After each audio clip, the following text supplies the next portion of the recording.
warrant of arrest mula sa International Criminal Court laban sa isang senador. Alin ba ang masusunod? Rome Statute o Republic Act 9851? At pwede bang pigilan ng Senado ang arrest? Unahin po natin ang Republic Act 9851 o ang Philippine Act on Crimes Against International Humanitarian Law, Genocide, and Other Crimes Against Humanity.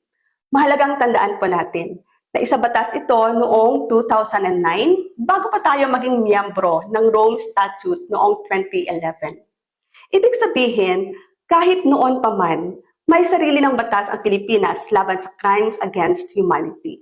At dahil ang Republic Act 9851 ay batas ng Pilipinas, ito ang direktang umiiral sa ating bansa. Samantalang ang Rome Statute ay isang international treaty na kailangan pa rin ipatupad sa pamamagitan ng local law. Kaya sa usapin ng arrest at surrender sa ICC, Republic Act 9851 ang pangunahing batas na sinusunod ng Pilipinas. Ano ba ang sinasabi ng Article 59 ng Rome Statute?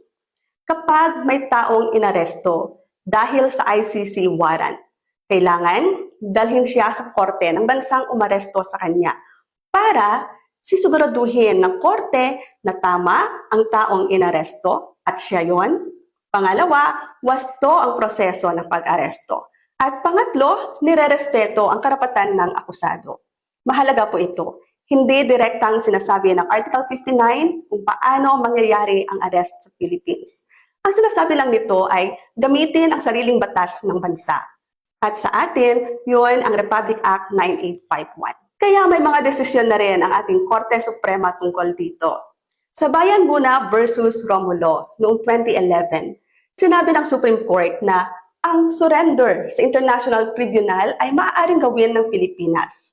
Sabi ng Section 17 ng Republic Act 9851, para sa interes ng hustisya, maaaring piliin ng mga otoridad sa Pilipinas na huwag nang magsagawa ng sariling investigasyon o pag-uusig kung may ibang korte o international tribunal na tulad ng ICC na nagsasagawa na ng investigasyon o paglilitis sa parehong krimen.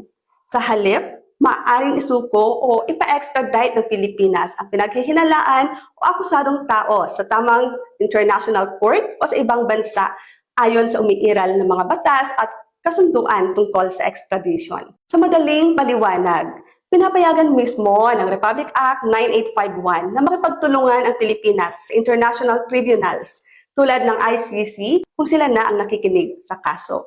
Sa Pangilinan naman versus Cayetano noong 2021, sinabi ng Korte Suprema na kahit umatras na ang Pilipinas sa Rome Statute noong 2019, hindi nito binubura ang pananagutan ng mga krimen na nangyari noong miyembro pa tayo.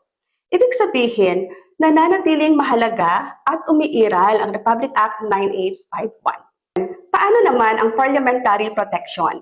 Ayon sa Article 6, Section 11 ng 1987 Constitution, ang isang senador o kongresista ay hindi maaaring arestuhin habang may session ang Kongreso kung ang kaso ay may parusang hindi lalampas sa 6 na taon. Pero ang crimes against humanity sa ilalim ng Republic Act 9851 ay may mabigat na parusa na lampas 6 na taon.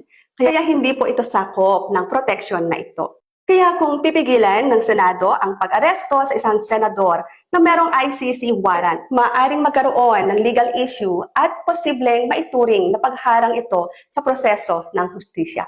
Sa madaling sabi, Republic Act 9851 ang paunahing batas na umiiral sa Pilipinas. Ang Article 59 ng Rome Statute ay gabay lamang at gumagamit pa rin ng local law. Hindi sakop ng parliamentary protection ang crimes against humanity. Walang blanket protection ang Senado laban sa arrest sa ganitong klase ng kaso. Sa huli, ang mga crimes against humanity ay seryosong usapin at may umiiral na batas ang Pilipinas para tugunan ito kahit pa may international aspect ang kaso.